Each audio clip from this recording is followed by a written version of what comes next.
Now I'm going to make my breadcrumbs for my Swedish meatballs. This is the heel of yesterday's bread. I'm going to take, it's probably 2 slices of homemade bread worth. And I'm just going to take that and we're going to chop this into breadcrumbs. There we go. We're going to put that in the cowgirl.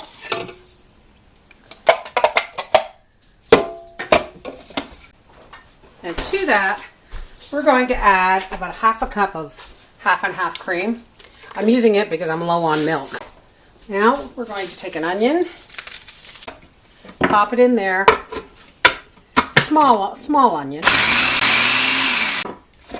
We're going to add the onion in here. We're going to mix this all together, and we're going to let that milk or cream soak into the breadcrumbs. Now we're going to put in about a half a teaspoon of salt, and of course fresh ground pepper, about a half a teaspoon, quarter teaspoon, however much you like. And I am going to add a little bit of garlic powder, about a half a teaspoon of garlic in there. And to this, I'm going to add 1 egg, very similar to meatloaf. 1 egg and 1 pound of lean ground hay-fed beef. Alright, I'm going to tidy this up and then we'll go on to the next step. Alrighty, we've got all our ingredients in the cowgirl, and we're just going to put the mixer paddle on. I love my KitchenAid, folks. God, I love her. Alright, and we're just going to put this on stir. Maybe up as high as 2. Oh, you know what? This smells really good just the way it is. And Bob's your uncle. We have a perfect consistency for our Swedish meatballs. I'll see you guys at the table. Okay, folks, what I have here is a cast iron skillet, and I've melted some butter, about 2 tablespoons of butter, and about a tablespoon of sunflower oil. And because we're going to fry these first, I'm going to go ahead and just roll my meatballs and drop them right into this warm skillet. We're going to finish these in the oven in a casserole dish, but we need the drippings from this first. So, and if you wanted to firm these up, you could actually roll them and put them on a plate in the fridge or in the freezer even for a half an hour. And that way they would be a little more solid when you put them in the frying pan. But we're just winging it.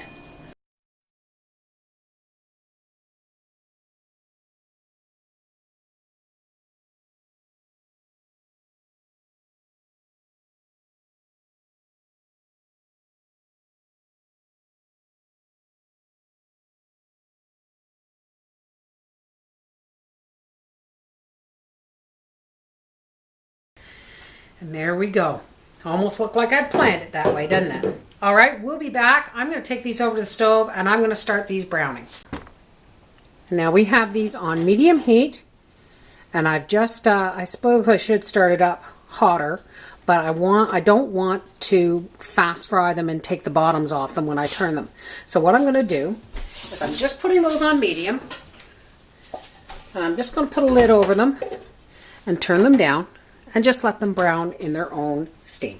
Now here we go. They've only been in the pan about 10 minutes, and I'm just going to take a spoon and roll them over.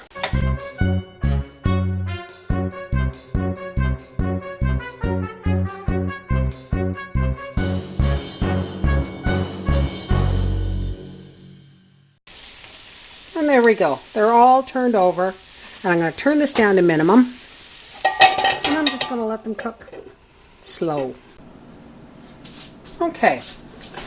Now we're going to take our meatballs. And we're going to carefully lift them into our casserole dish,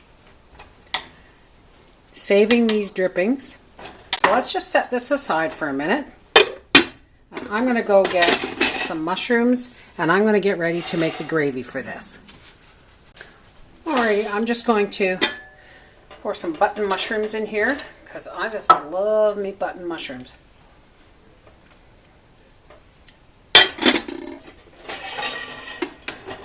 But I'm going to turn this up, and I'm going to take some of my frozen jelly broth that I have thawed out, just a little bit. I'm going to be using this in the gravy. But first, we want to thicken it. So I'm going to use about 1/3 cup of flour. And I think I'll add some more of that broth in there. This is my frozen jelly broth. And I'm just going to put a lid on this. Old trick here, folks. And just give it a good shake. And now that the drippings are in there, we're just going to pour that jellied broth with the flour right in there and get it to thickening. And this is thickening really fast, so let's just dump our jelly broth in there. Some of it's still frozen. Just kind of break that up. And as that melts, we'll stir it up. Let me wipe up my mess here, because we want this to be nice and thick. I'm going to take my jar that I mixed my broth and flour in. I'm going to add a cup of cream.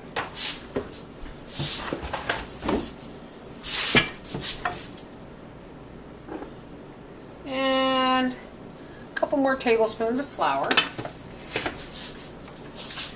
And once again, as I make a mess, I am going to shake the flour up in the cream,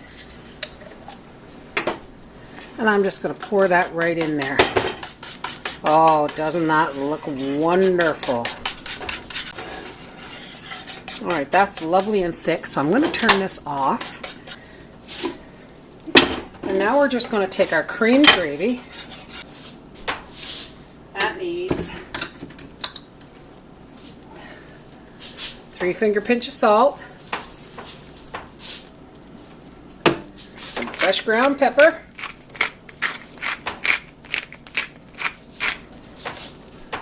about 1/2 teaspoon, and some garlic powder.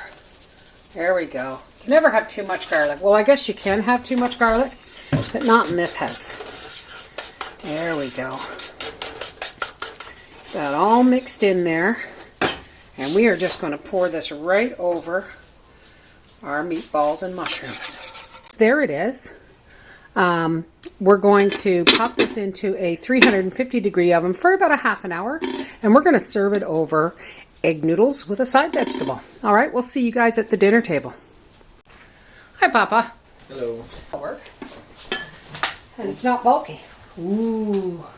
This is Swedish meatballs, not like I used to make.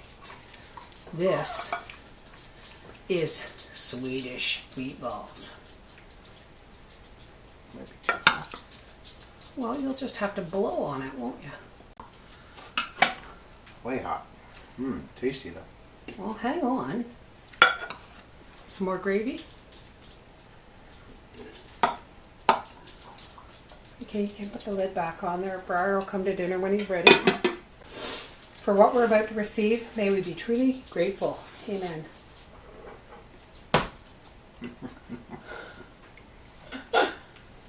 Amen. There you go. How is it? Very good. It's better than my old mushroom soup ones that I used to cook in the microwave. Yeah, very good. All right. This is the Mrs. Wolfie from our half-acre homestead saying, simple, delicious, nutritious. What else can I say? Swedish meatballs. Penny. Sit, Pixie. Oh, Angus. Good boy. Pixie, sit. Good girl. Okay, you guys want to lick the plate? There you go. Now you know why my animals sit very patiently waiting. They're hoping that somebody can't finish their dinner.